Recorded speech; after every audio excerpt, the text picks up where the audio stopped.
আমি ওকে ফোন করেছিলাম, ও ফোন বেজে যাচ্ছিল, ফোনটা ধরেনি। অপেক্ষা করতে? এক্স্যাক্টলি। আর তাছাড়া আমি তো এমনি ফোন করেছিলাম, আমি জানার জন্য ফোন করেছিলাম যে ও হস্টেলে পৌঁছেছে কিনা ঠিক মতো। না শিরিন, সেটা তুমি করোনি। তুমি ভেরি ফ্র্যাঙ্ক, সেটা তোমার করার কথাও নয়। দাদা ভাই, মানে তুমি আমাকে মিসআন্ডারস্ট্যান্ড করছো জানো তো। হয়েছে হয়তো আজকে তোমার সাথে গুড্ডির সম্পর্কটা ভালো হয়েছে, তার মানে আমাকে মিসআন্ডারস্ট্যান্ড করতে হবে তোমাকে, তার তো কোনো মানে নেই। আচ্ছা যদি এমনটা হয়েও থাকে, ও ফোন করেছিল গুড্ডিকে, হ্যাঁ ছোটদা ভাইয়ের খবর নিতেই ফোন করেছিল, সেটা তো অস্বাভাবিক কিছু নয়। অস্বাভাবিক কি কিছু? আজকে ও ওর এক্স ওয়াইফ ঠিক এমন সময় ওরা দুজন মিলে বেরোলো যেটা অলমোস্ট সেম। শিরিনের এইরকম একটা দিন, ও ইমোশনাল হতেই পারে, ও ইমোশনাল হয়ে ওর কিছু মনে হতেই পারে, ও ফোন করতেই পারে জিজ্ঞাসাবাদ করতে। এতক্ষণ তোমরা অনেকে অনেক কথা বলেছো, আমি কোনো কথা বলিনি, কিন্তু এখন বলতে বাধ্য হচ্ছি। আর ছোটদা ভাই তোকে একটা কথা বলি। হ্যাঁ বল।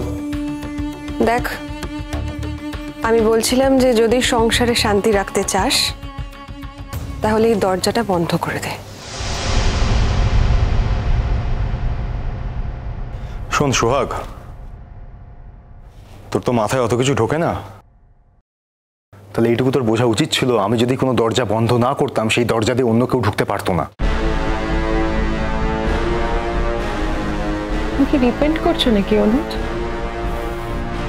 শিরিন প্লিজ তুমি তোমার কথাগুলো আমার মুখে বসিও না। তোমার যেটা বলতে ইচ্ছা করবে তুমি আমার মুখে বসিয়ে আমাকে প্রশ্ন করো না, এটা তুমি কিন্তু করতে পারো না শিরিন। খেলা তো সবে শুরু হয়েছে পিগলু, খেলা এবার চলবে। যাক, আমার শরীরটা বিশেষ ভালো নেই, আমি যাচ্ছি। আর তোমাকে আর একটা কথা বলি শিরিন, আমাদের বাড়ির একটা সম্মান আছে, তুমি এই বাড়ির বউ, বাড়ি ভর্তি আত্মীয় স্বজন এখানেও অনেকে আছে, তাদের সামনে এমন কিছু করো না যাতে আমাদের মান সম্মানটা নষ্ট হয়ে যায়। গুড্ডি এতদিন থেকে এত অপমানিত হয়েও কিন্তু সেটা কখনো করেনি, আর তুমি প্রথম দিনই সেটা করতে শুরু করেছো। আশা করি আমার কথাটা তুমি বুঝতে পেরেছো, এবং যা করছো সেটার আর রিপিটেশন হবে না।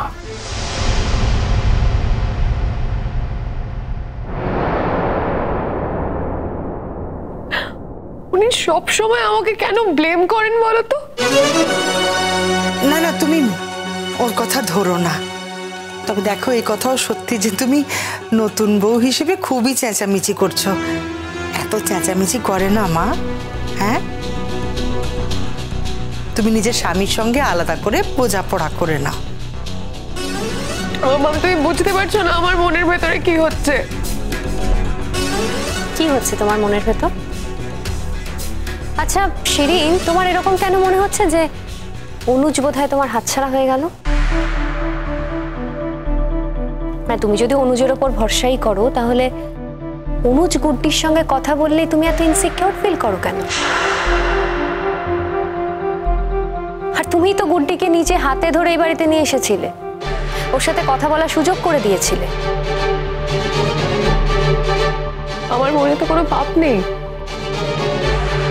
আমি খোলা মনে পৃথিবীটাকে দেখি বলে আমি নিয়ে এসেছিলাম।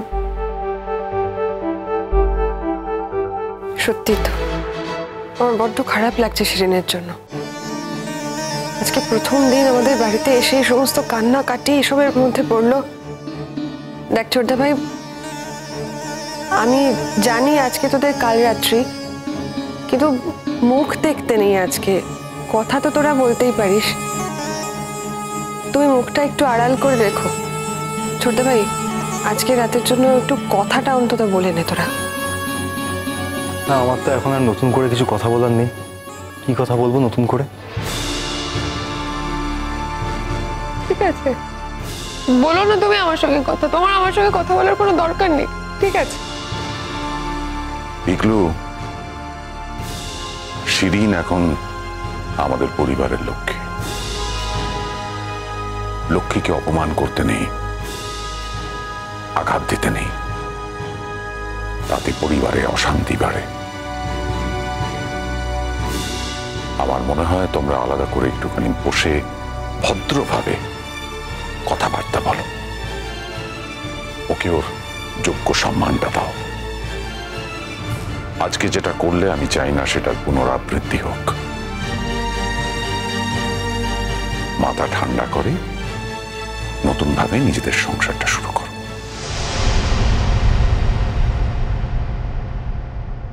সেই তো তোমার বউ, পুরনো বউয়ের সঙ্গে কথা বলতে গেলে খারাপ তো লাগবে। আচ্ছা, তোমার যদি পুরনো বউয়ের ওপর মায়াই ছিল, তাহলে মেয়েটাকে বিয়ে করলে কেন? কাকিমা, আপনারা বরং যান না, ওই কাল তো কাজ আছে বাড়িতে অনেক। আর মাম্মাম বোধহয় আপনাদের কোনো একটা কাজের জন্য বলেছিল, আপনারা যান, সেগুলো কমপ্লিট করুন, আমি আসছি। হ্যাঁ হ্যাঁ, সেই ভালো। চলো, তোমরা আমার সঙ্গে চলো।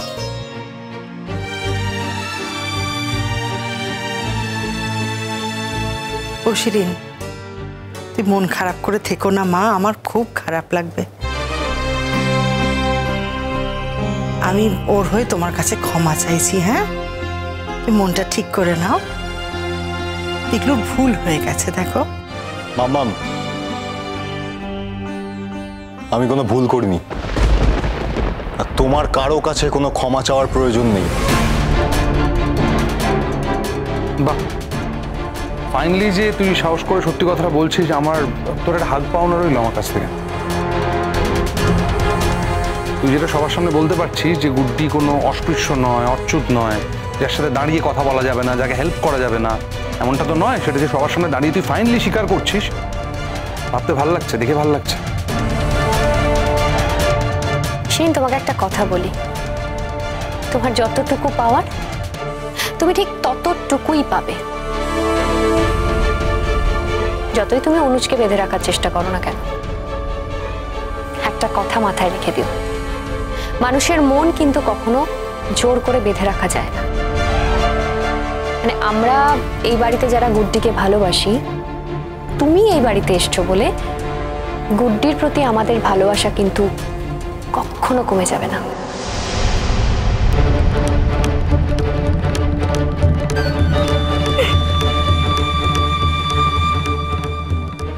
এভাবে কেঁদো না শিরিন,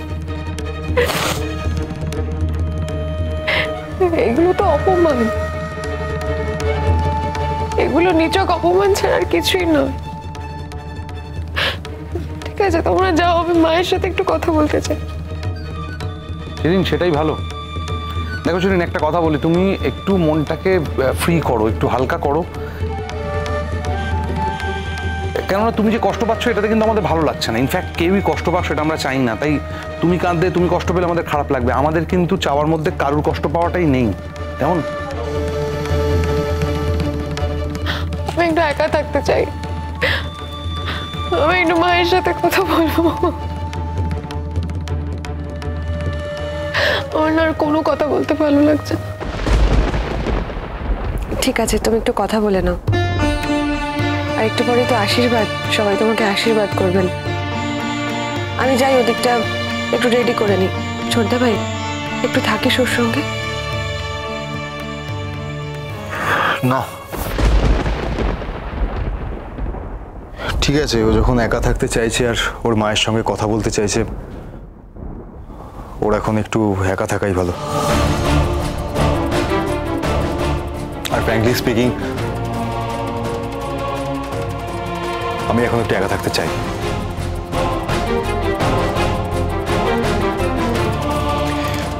শিরিন, প্লিজ তুমি কেঁদো না, শান্ত হও, মায়ের সাথে কথা বলে ভালো লাগবে। আসছি আমি।